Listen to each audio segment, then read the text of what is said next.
میرے اہل سنت کی بارگاہ میں سوال ہے کہ سفر کے مہینے میں یہ چنے وغیرہ مثلاً کے ابال کر کے بانٹتے ہیں، مقصد یہ ہوتا ہے کہ بلائیں ٹلتی ہیں، قرضہ آسان ہوتا ہے، تو اگر درست ہے تو اس کی رہنمائی فرما دیجیے۔ اب کوئی چنے بانٹتا ہے یا کوئی چیز بانٹتا ہے، اس میں کوئی ایسی نیت نہ ہو جو مطلب خرافات پر مبنی ہو، جیسے کہ بلائیں اترنا۔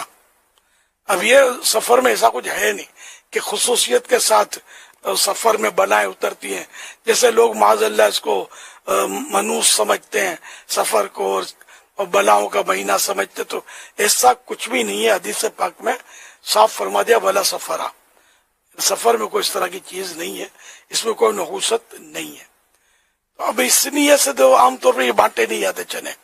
اب اس سوال میں بھی یہ کہا گیا کہ اس سے بلائیں جو ہیں وہ نقصان نہیں پہنچائیں گی، تو بلائیں اترتی نہیں ہے، خصوصیت کے ساتھ تو نقصان پہنچنا نہ پہنچنا الگ بات ہے، وہ تو سارا ہی سال کچھ نہ کچھ ہوتا رہتا ہے۔